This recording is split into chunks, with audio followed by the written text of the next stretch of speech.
Olá, senhoras e senhores. Vamos para mais uma lição da Escola Sabatina para Adolescentes, Roteiro Teen, Drama no Deserto. E dessa semana, com o título Pacto de Amor. Esse é um assunto espetacular. Aliás, a lição do trimestre está assim, exatamente aquilo que nossa alma deseja, nossa alma precisa. Deus tem falado no coração, no nosso coração. Quero convidar você a orar comigo agora para nós abrirmos então o assunto da lição.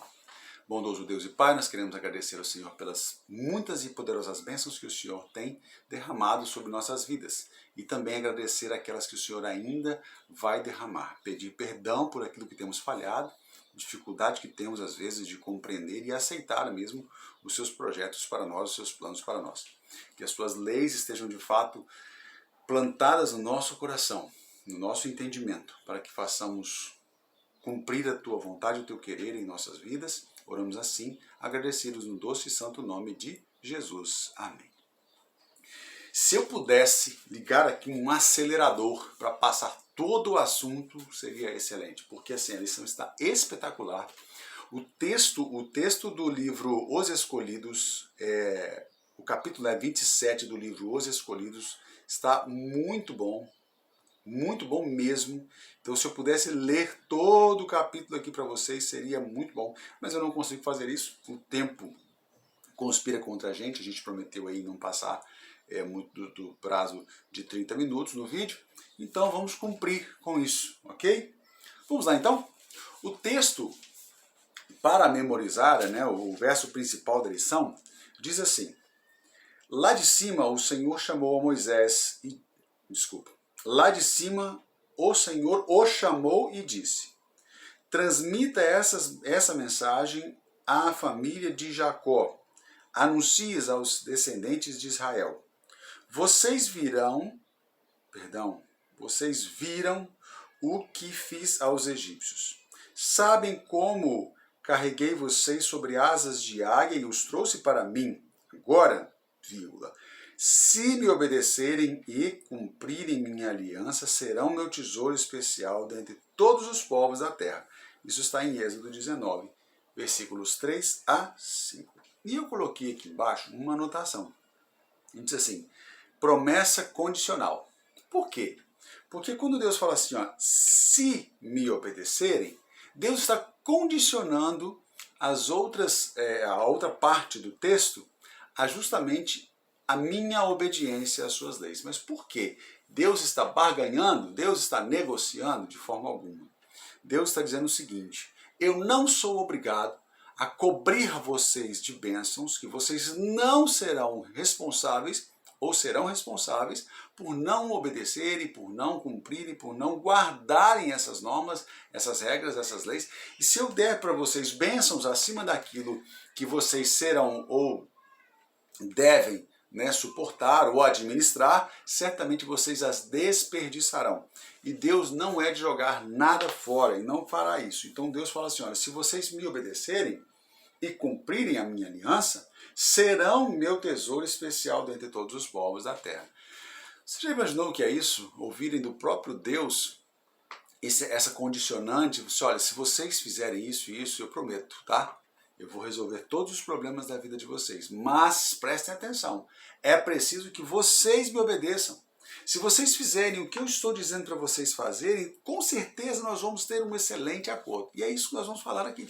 É desse pacto de amor que nós estamos falando aqui. Os israelitas foram tirados de uma vida de escravidão e conduzidos a um lugar onde poderiam iniciar uma nova vida com novas possibilidades. Mas a ideia de serem filhos de Deus era nova para eles. A religião do Egito havia corrompido tantos filhos de Abraão que eles não tinham ideia do que significava servir ao Deus chamado Jeová. Eu nunca tinha visto isso, eu nunca tinha lido dessa forma, nunca tinha enxergado por esse prisma. Por quê? Porque de fato era verdade. O povo de Israel, quando estava em Israel, na região ali de Hebron e tudo mais, eles saíram e foram para dentro do Egito. Entrando no Egito, eles também foram rodeados por toda a influência cultural, religiosa dos egípcios. E o que aconteceu? Naturalmente, os filhos que nasceram, depois os filhos dos filhos, tiveram uma religião muito misturada, embora, claro, os israelitas, né, raiz, eles impregnassem as leis, as normas, as regras, a forma de adoração ao Deus Altíssimo, ao Deus de Israel, ao Deus de Abraão, de Isaac, de Jacó, que os havia precedido, eles foram influenciados assim como nós estamos sendo influenciados por este mundo e seus parâmetros, né, vou colocar assim, parâmetros religiosos, culturais e tudo mais. Então assim, olha, eles realmente tinham uma dificuldade tremenda em enxergar este Deus e cultuar este Deus da forma como este Deus deveria ser cultuado. E eu nunca tinha visto dessa forma. E interessante, o autor ele me fez enxergar ter uma outra perspectiva em relação ao comportamento do povo. Não havia só uma desobediência deliberada, havia também como é que eu vou dizer? Havia também uma necessidade de serem reeducados. Por isso era tão complicado reverter essa engrenagem que por muito tempo estava girando num sentido. Agora fazê-los girar no outro sentido era primeiro parar essa engrenagem e depois trazê-la de volta com toda a força até que ela pudesse rodar com muita liberdade. E essa engrenagem ainda não está rodando com a liberdade que deveria, né, ainda nos nossos dias, depois de muitos anos terem passado, séculos, milênios terem passado. Do mesmo modo que todo relacionamento saudável tem regras que exprimem a maneira de pensar e de se comportar em relação um ao outro, assim Deus e Israel firmaram um concerto sagrado. Os 10 mandamentos eram uma série específica e eternal de preceitos que claramente resumiam um acordo legal contraído com Deus, que também afetava o relacionamento de uns para com os outros. Esta lição conta a história de como essas leis foram transmitidas e qual a sua intenção. Gente, vamos lá. Um acordo entre você e Deus. Você acha mesmo que há algum espaço para que você determine alguns pontos desse acordo? Washington, mas então Deus é tirano, Deus é carrasco, Deus é impositor, Deus como é que eu vou dizer? Enfim, Deus não me dá liberdade de eu pensar, não me dá liberdade de eu falar, não me dá liberdade de eu opinar. Veja, honestamente falando, tudo o que nós pensamos, falamos, queremos, planejamos, certamente vai ir de encontro à vontade de Deus. Nós, com nossa forma de pensar, humanamente falando. Agora, também é verdade que tudo o que Deus pensa, faz, fala, planeja, projeta, vai também de encontro com a nossa natureza. Entre essas duas naturezas, a humana, você, e a divina, Deus, quem você acha que tem a primazia para elaborar um contrato, né? As cláusulas de um contrato? Quem? Você ou Deus? Estou falando agora para pessoas cristãs, sabe? Que tem Deus como seu espelho de vida, ok? E eu preciso ter isso na minha mente, muito bem compreendido. É óbvio que Deus estabelecerá os princípios, as normas e colocará no contrato as cláusulas para esse acordo. Por quê? Ele jamais se submeteria a normas e cláusulas que nós determinássemos. Então, assim, compreendido isso, nós sabemos que os 10 mandamentos são, na verdade, a expressão máxima do caráter de Deus, imutável, irrevogável, que não pode ser questionado. Por isso, ou nós nos adaptamos às cláusulas e normas do contrato e as obedecemos, ou então não há contrato. É simples assim, ok? Ah, mas aí é ditador. Não, você tem liberdade de querer ou não. Deus não está exigindo que você faça, mas está dizendo, se você quiser fazer, Essas são as normas. Funciona dessa forma, ok? É como um casamento, por exemplo, no nosso regime aqui. Você tem 3 opções ali quando você casa, né? Você tem comunhão total de bens, comunhão parcial de bens ou separação universal de bens. Você tem 3 regimes. Você escolhe um deles, mas depois de escolhido, precisa obedecer e não há como revogar, a não ser que as 2 partes concordem com isso e aí então mude a natureza do contrato. Mas uma vez tendo assinado, ou as 2 partes concordam ou não há desacordo, né, em relação a isso. O roteiro original, né, na parte do domingo, a lição ela pede para a gente dar uma lida ali no capítulo 24 do livro de Êxodo.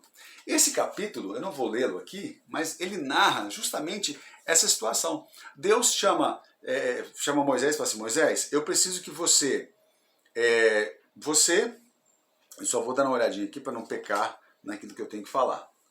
Você, Arão, Nadab, Abiú e 70 dos líderes de Israel, eu preciso que vocês subam ao monte para eu orientá-los acerca das minhas normas, dos meus preceitos, dos mandamentos, ok? É isso mesmo, ó. Havia ali Moisés, Arão, Nadab, Abiú e 70 dos anciãos de Israel. Perdão. Então, Deus chama esse povo todo para subir. Quando chega lá em cima, Deus fala assim, ó, esse povo aqui vai ficar aqui embaixo. Mas você, Moisés e Josué, vocês vão subir até o final. E depois você, Moisés, vai chegar até mim, ok? Então, tudo isso passou por um processo. E Deus ia desvendando a cortina de sua glória ao tempo que eles iam progredindo espiritualmente na subida do monte. Isso tem um sentido, uma aplicação espiritual fantástica para nós. À medida que nós vamos subindo em direção à presença de Deus, à glória de Deus, ela vai se abrindo, Deus vai se revelando a nós por causa do interesse que eu tenho em me aproximar de Deus. E veja, o interessante aqui é que Moisés não podia subir ao seu passo. Moisés deveria subir ao passo que Deus determinava. Então Deus ia descortinando aos poucos e dizendo, Moisés, dá mais um passo. Moisés, dá mais um passo. Moisés, outro passo agora. Moisés, mais um passo agora. Então agora, Moisés, você está no lugar que eu desejo. Ok? Então isso é para nós uma aplicação espiritual fantástica que nós precisamos aprender aí. Subir até chegarmos à presença de Deus, né, e vemos Deus ali face a face, né, o Peniel. Embora haja 2 partes, né, nesse acordo aí, nesse contrato, nós e Deus sabemos que Deus é quem determinará os termos do acordo. As leis são os termos, as leis são os termos e são perfeitos. Esse é um comentário que eu coloquei, anotei aqui, e é assim mesmo. Quando os filhos de Israel receberam de Deus a sua lei, eles já tinham sido libertados do Egito e libertados de seus opressores. Como você descreve a ligação entre salvação, e aí entra entre parênteses o seguinte, ser redimidos pela graça de Deus, fecha parênteses, e obediência à sua lei? Eu defino assim, salvação, o que Deus faz em nós, por nós e conosco, nos salva. E obediência à sua lei, naturalmente, uma resposta a essa salvação. Acho que não tem outra coisa que se falar. Alguns podem sugerir que aquelas regras escritas 4.000 anos atrás podem não ter lugar no mundo de hoje, no mundo moderno de hoje. Você já deve ter ouvido isso, as leis passaram, as leis se cumpriram, acabou, não precisa mais obedecer a lei e tudo mais. Eles falam isso justamente em relação ao mandamento do sábado, há uma dificuldade em aceitar o mandamento do sábado dentro do decálogo. Mas para arrancar o mandamento do sábado dentro do decálogo, é necessário também destituir todas as outras leis. Porque é impossível falar de lei, é impossível falar do sábado sem falar das leis. Logo, uma coisa está intrinsecamente ligada à outra. Tirar o sábado dos 10 mandamentos é arrancar todos os mandamentos. Isso é impossível. Agora, o que está escrito em Isaías 51, versículos de 7 a 8, diz o contrário, né? Completamente o contrário daquilo que está aqui, né, sendo afirmado. E Deus vai dizer o seguinte lá: ouve-me, vós que conheceis a justiça, povo em cujo coração está a minha lei.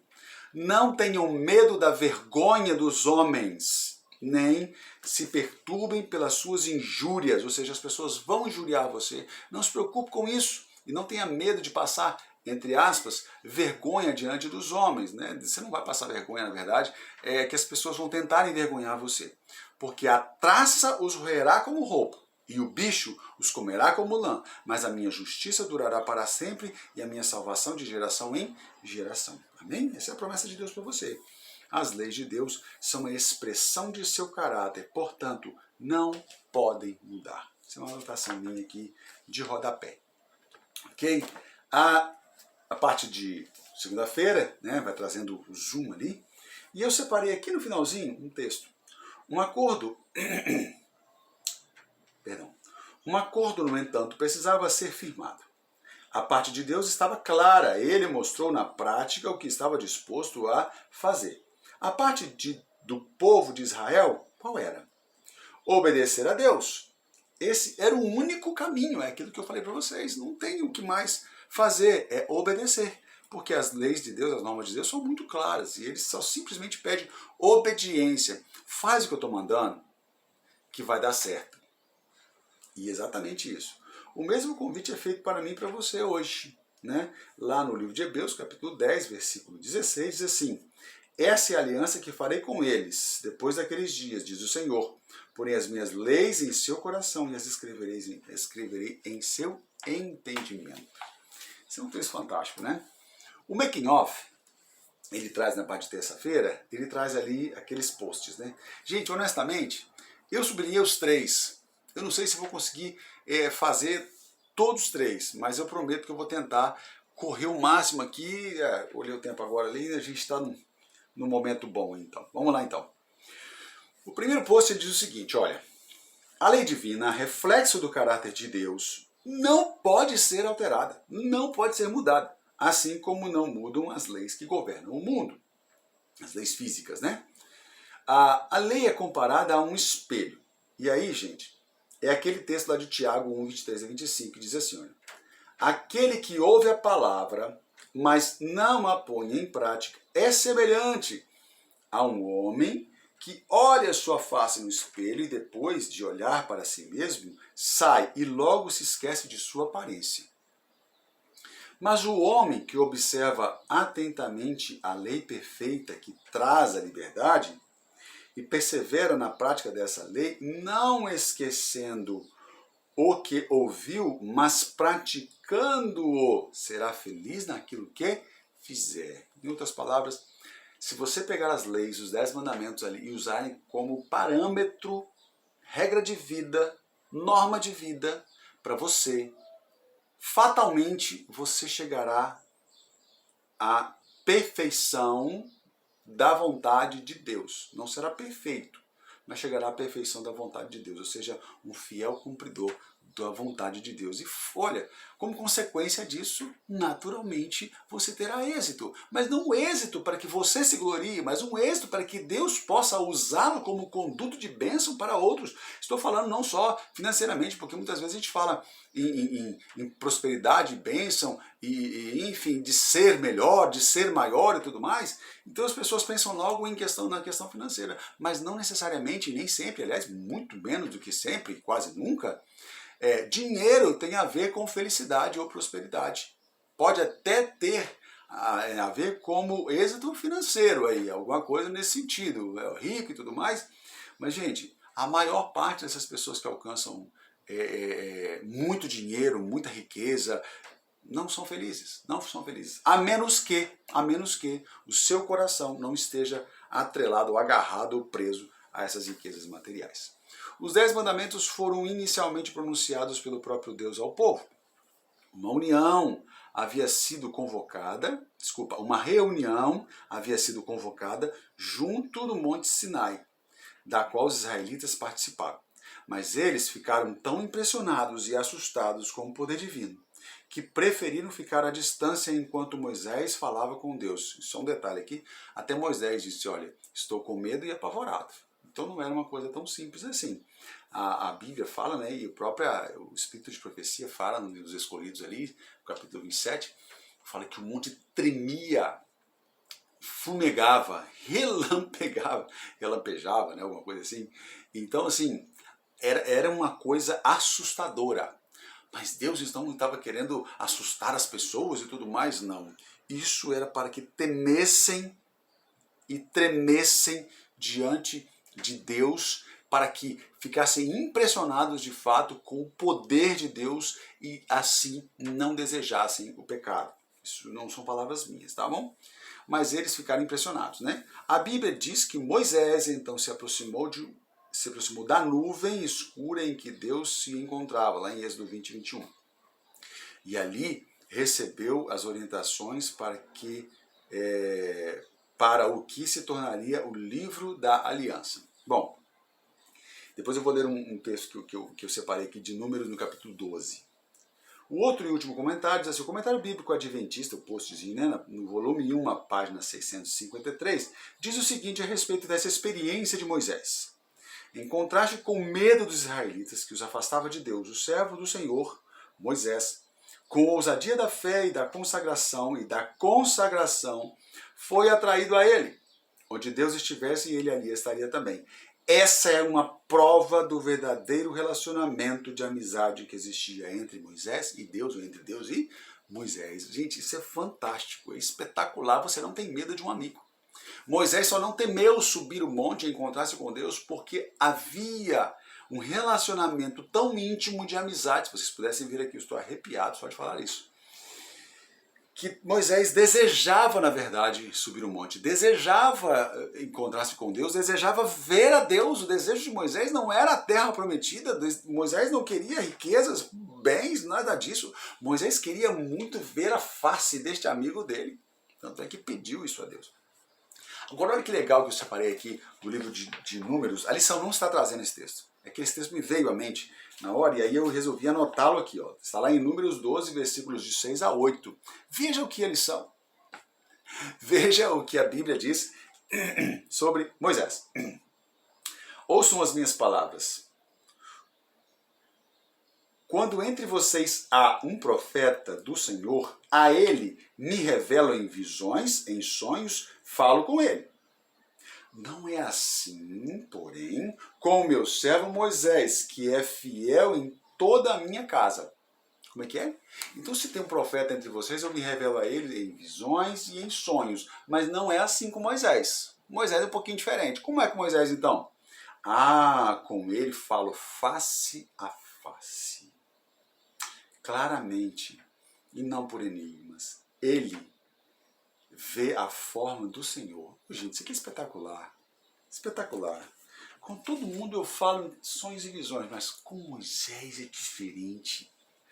Moisés, eu chamo Moisés e eu olho no olho dele e diz assim, Moisés, vamos conversar, e aqui não tem enigma, vamos falar face a face, vou dizer para você o que eu penso. Cara, isso é espetacular, se a gente chegar nesse nível vai ser bom demais, viu? Vai ser bom demais, vai ser eternidade aqui na Terra.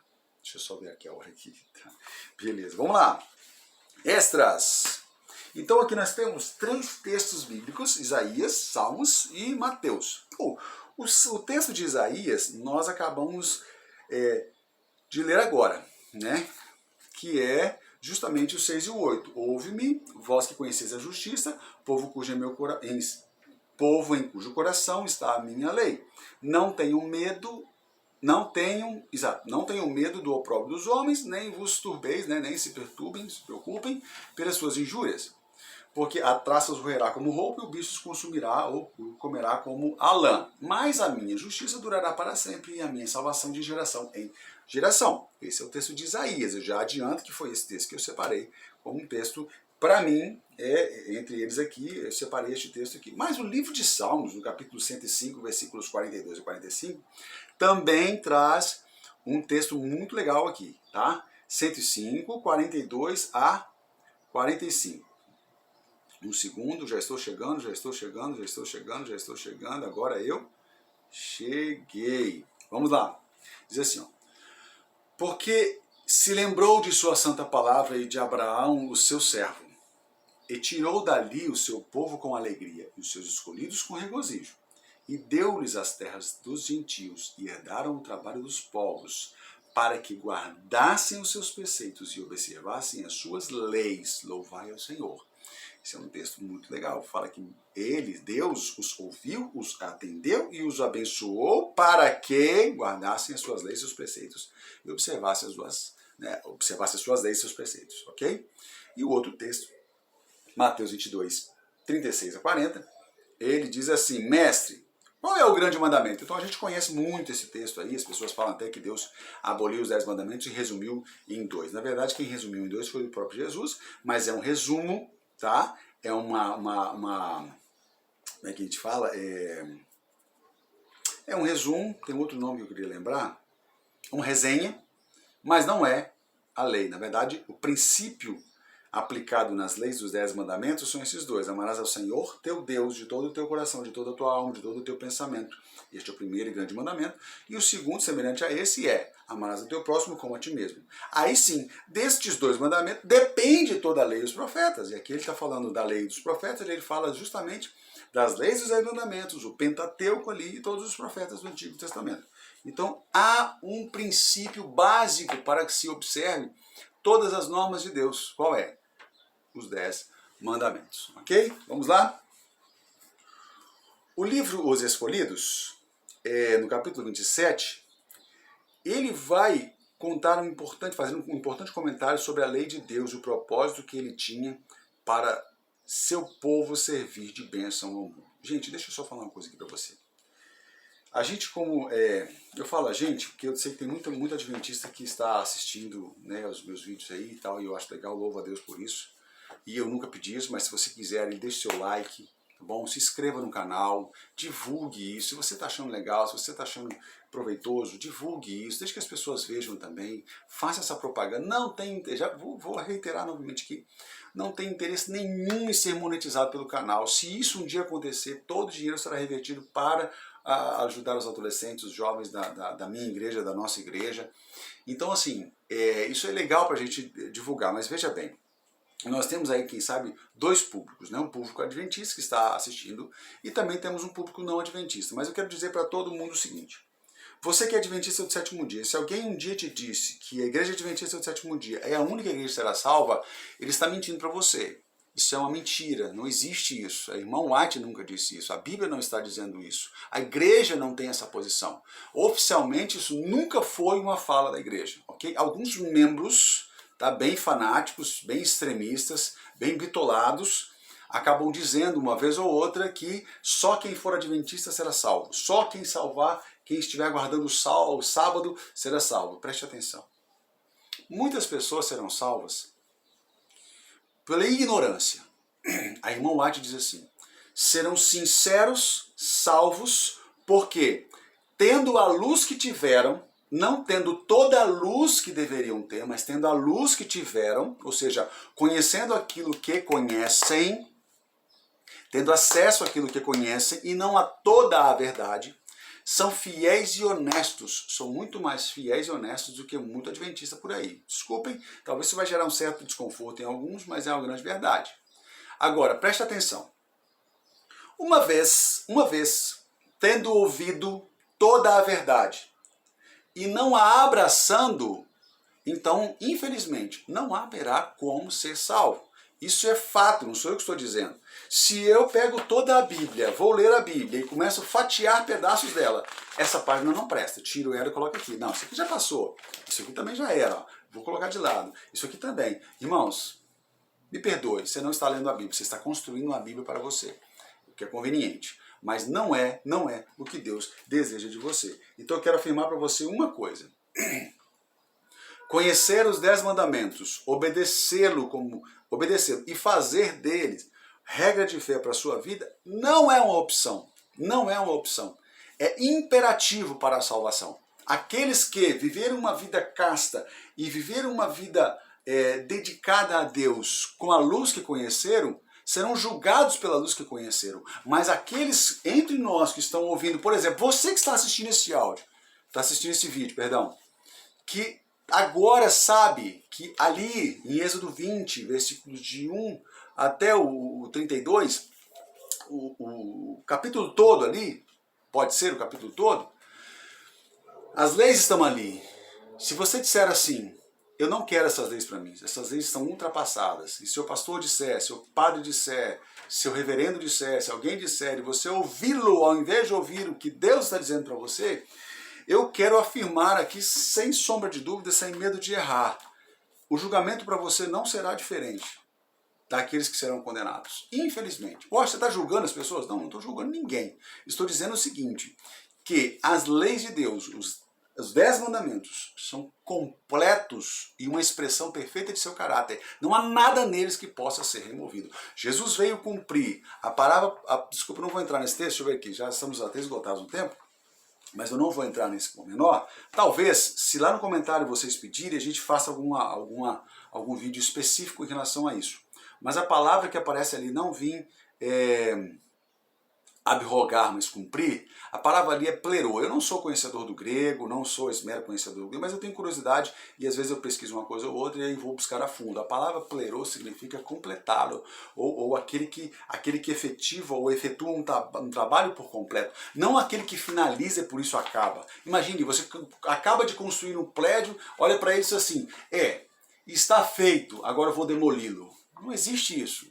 Jesus disse o seguinte, eu vim cumprir toda a lei. Eu vim observar os mandamentos. Eu não estou aqui para desobedecê-los, pelo contrário, vim cumpri-los. E nem um tio, o J ou tio, vai se passar da lei antes que tudo se cumpra. Aí sim a palavra cumprir é finalizar, é chegar ao final, ok? Tendo feito esse comentário, vamos finalizar a lição, porque nós já estamos com o tempo estourado. O Livros Escolhidos, entre muitas coisas que ali estão escritas no capítulo 27, eu recomendo fortemente que você leia esse capítulo, diz o seguinte, Deus honrou os hebreus ao fazer deles os guardiões e defensores de sua lei. Guardiões e defensores não são os únicos que serão salvos, mas eles deveriam considerar um depósito sagrado para todo o mundo. Os preceitos dos 10 mandamentos são adaptados ao modo de vida das pessoas em todos os lugares e foram dados para instrução e governo de todos. São 10 leis curtas, abrangentes e cheias de autoridade, que combinam o nosso dever para com Deus e para com o próximo. Todos são baseados no grande e fundamental princípio do amor. Se você obedecer aos mandamentos, certamente encontrará o amor de Deus. Vamos lá. Sexta-feira, finalizando a lição. Eu separei alguns textos aqui. No Egito, os filhos de Israel, os filhos de Abraão, Isaac e Jacó, se esqueceram de quem era Deus e de quem eles também eram, né? Quando Deus livrou seus filhos dos opressores, eles não sabiam quem ele, Deus, era. A lei lhes foi dada de 2 maneiras gerais. Amar a Deus com todo o coração, alma e força, e por meio dos 10 mandamentos. Esses mandamentos não foram dados para que eles obtivessem a salvação, mas foram dados para capacitá-los a conhecer mais plenamente aquele que os havia salvado, uma vez que a lei é a expressão do caráter de Deus e Deus queria se manifestar a eles. E eu fiz uma notinha aqui, eu puxei de lado aqui uma notinha, está dizendo o seguinte, obedecer aos mandamentos não nos torna salvos. Na verdade, são uma reação natural de quem já foi salvo. Então, obedecer não vai te salvar, isso é salvação pelas obras. Mas sentir-se salvo, saber que está salvo, isso naturalmente te conduz ou me conduz a obedecer, ok? Todo relacionamento permanente está estruturado por regras, isso é fato, ok? E aí, Tem uma notinha aqui de rodapé que eu vou deixar para ler por último, é da lição essa aqui, tá bom? Além do estudo. Mas aí eu vou ler os dois pensamentos aqui que eu achei fantástico. O primeiro é de Lawrence. Diz o seguinte: não deveríamos ficar cansados de fazer pequenas coisas por amor a Deus, que considera não a grandeza do trabalho, mas sim o amor com que ele é realizado. Gente, isso é fato. Isso é fato. Pequeno ou grande o trabalho, você sabe exatamente quando a pessoa está fazendo por amor, por desejo, por vontade. Vou falar de uma coisa simples. Uma coisa simples. Quando uma pessoa que te ama está fazendo alguma coisinha ali para vocês comerem, um lanche, um almoço, uma coisa assim, você percebe a preocupação dela até mesmo na hora de desenhar o prato, uma salada, alguma coisa assim. Isso é fato. Quando a pessoa que está fazendo aquilo ali que está fazendo e não é por amor, você percebe que não tem sabe? Não tem um sabor especial. Não estou falando só de sabor de palatável, não. Estou falando de sabor de você conseguir desejar com os olhos aquilo, sabe? Então é fato isso. Outra coisa, a Teresa de Ávila ela escreveu o seguinte: sei o poder que a obediência tem para tornar fáceis coisas que pareciam impossíveis. Se você obedece por amor, aquilo que parece impossível será feito de forma a parecer prazeroso. É o que Deus fez por nós, o que Jesus fez por nós na cruz do Calvário. Estamos com 36 minutos já atropelados pelo tempo. Vamos lá! Reflita! Preste atenção aqui nos verbos. Assim, a luz do céu deveria resplandecer em um mundo em trevas, uma vez apelando a todos os povos para saírem da idolatria e servirem ao Deus vivo, seria ouvida. Perceba, deveria e seria, se os israelitas fossem fiéis no cumprimento da responsabilidade a eles confiada. Deus então seria a sua defesa e ele os exaltaria acima de todas as outras nações. Preste atenção. O verbo, ele me propõe a condicionalidade e a fatalidade de não ter sido feito porque eles não cumpriram com sua parte. Ok? Então quer dizer que se eu não cumprir a minha parte, Deus não cumprirá a dele? Deus cumprirá a dele de qualquer forma, você fazendo a sua parte ou não. A diferença é que se você cumprir a sua parte, você estará dentro daquele grupo, pertencerá a um grupo que receberá as bênçãos de Deus. Se você não cumprir a sua parte, pertencerá a um grupo que não receberá as bênçãos de Deus ou que as receberá de forma muito sutil e coletiva e não especial. Deus abençoe você. Até a próxima.